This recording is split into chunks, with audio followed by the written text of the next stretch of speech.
Grand Lille TV, l'info en continu. Bonjour à toutes et à tous et bienvenue dans cette nouvelle édition du journal de la rédaction de l'actualité régionale. L'info qui avance avec vous en images en 8 minutes et d'abord bien sûr quelques instants consacrés aux prévisions météo. Un temps assez difficile aujourd'hui, une météo assez perturbée, des pluies déjà ce matin, des orages même annoncés cet après-midi dans la région, encore quelques averses et jusqu'en fin d'après-midi et le retour du soleil tout de même espéré en soirée. Et côté température, comptez 24 degrés pour les maximales aujourd'hui, plutôt du côté de la métropole lilloise à l'intérieur des terres. On aura 20 ou 21 degrés sur le littoral de la Côte d'Opale. Une première image d'abord dans cette édition pour vous présenter cette bonne idée pour faire baisser les factures d'électricité. Oxalia est un groupement de 5 bailleurs sociaux dans la région, gérant plus de 100 000 logements, soit près de 280 000 locataires dans les Hauts-de-France. Ils viennent de lancer Ox Énergie en négociant des tarifs préférentiels auprès des différents fournisseurs d'énergie. Grâce à ces tractations groupées, les locataires vont bénéficier d'une remise de 17% sur le tarif du gaz durant 3 ans et de 12% sur le tarif d'électricité pour une durée illimitée. Les habitants étant libres ou non de souscrire à cette offre. Selon Oxalia, l'achat groupé dans l'univers de l'habitat social est une première en France. C'est pas si anodin quand on sait que les Français dépensent en moyenne 172 € par mois pour leurs dépenses énergétiques de leur logement. Explication complémentaire au micro d'Edith Gunaï. En tant que bailleur social, nous avons une mission d'intérêt général qui est d'accompagner nos résidents, nos locataires dans leur parcours de vie et de leur offrir un maximum de pouvoir d'achat. En tout cas, nous avons mis en avant un contrat qui a été négocié, optimisé avec des avantages que les clients n'auraient pas eu seuls face à un fournisseur. Les offres tarifaires aussi ont été négociées avec 1 mois d'abonnement gratuit pour l'électricité, voire 2 mois pour le gaz jusqu'à la 1000e souscription. Les durées sont illimitées pour l'électricité et le gaz, une durée longue sur 3 ans. Donc nous avons réellement négocié un maximum d'avantages que le client n'aurait pas pu faire seul face à un fournisseur. Durant l'été et sur notre antenne, on s'intéresse aussi aux activités emblématiques à faire dans la région sur la Côte d'Opale. L'un des incontournables, c'est le char à voile. Chaque année, la plage accueille des centaines de touristes ou des habitués en recherche de sensations fortes. Anne de Ram et Alexis Tessier sont allés au Touquet prendre les voiles.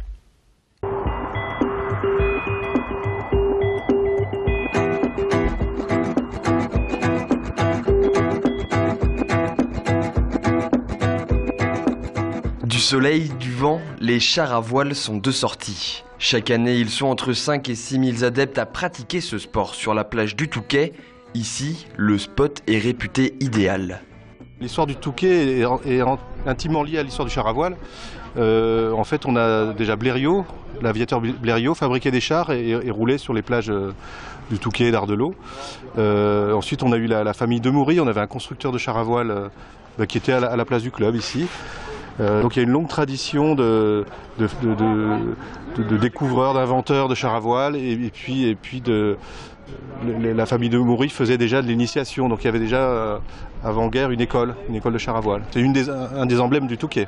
Gabriel travaille au centre nautique de la ville. Toute la journée, des personnes viennent se former au pilotage de ces cartes des plages. Ce jour-là, c'est une entreprise de BTP qui vient s'initier. 15-20 mètres avant l'arrêt. Je relâche mon écoute, je relâche la corde, la voile se met à battre, ça ralentit le char à voile. Pour maîtriser ce chariot haut de 6 mètres et qui peut rouler jusqu'à 35 km/h, rien de plus simple. 2 pédales au pied pour gérer la direction, une corde reliée à la voile pour éviter que la bête ne se renverse. En moins d'1 heure, les participants sont autonomes et peuvent poursuivre leur balade sur la côte. C'est vraiment abordable. Même on a des stages prévus pour les tout jeunes, à partir de 8 ans. Sur des stages à la semaine, donc vous voyez, on peut en faire à tout âge. Et si on le comparait à la voile, en fait, on n'a pas la notion de la peur de l'eau, ça ne dérive pas, on est sur la terre ferme. Il y a juste un problème de vitesse à maîtriser, mais sinon, ça ressemble un peu à un kart à voile, en fait. Un loisir, mais aussi une activité qui permet de souder les salariés d'une entreprise. C'est une super expérience, ça fait des souvenirs en commun, ça permet aussi au groupe de se rappeler et c'est par le souvenir que ça fonde vraiment une cohésion au sein des équipes. C'est quelque chose de très enrichissant et j'avais déjà fait du char à voile et on en reparle encore alors que c'était il y a 10 ans, comme si c'était hier et ça reste une super expérience. On a des bons souvenirs et on va en reparler pendant longtemps. Un sport qui peut se pratiquer toute l'année, hiver comme été, au gré du vent, il suffit simplement de se laisser porter.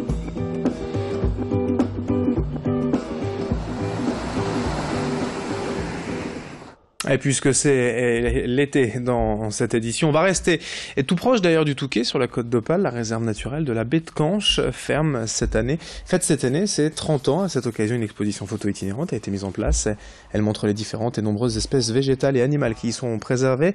Près de 600, des mammifères, amphibiens, oiseaux migrateurs entre autres.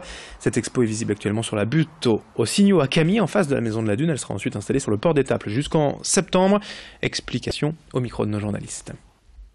Nous sommes ici au cœur de la réserve naturelle nationale de la baie de Canche, où on a pu découvrir une exposition photo pour fêter les 30 ans des deux réserves, alors à la fois celle du Platchédois et celle de la baie de Canche, donc photo qui montre un peu tout l'intérêt des paysages qu'on peut découvrir ici sur le secteur, et puis certaines espèces qui sont présentes et qu'on peut facilement découvrir sur ces deux réserves.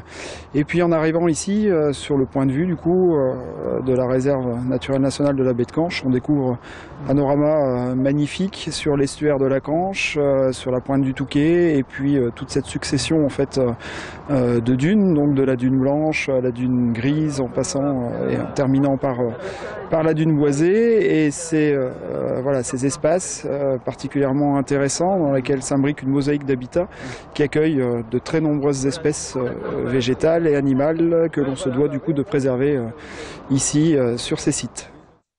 Allez, fin de cette édition régionale, merci à vous de l'avoir suivi. Dans un instant, à suivre d'autres infos, bien évidemment vos prévisions météo dans une poignée de secondes. Très belle journée à toutes et à tous. Merci de votre fidélité.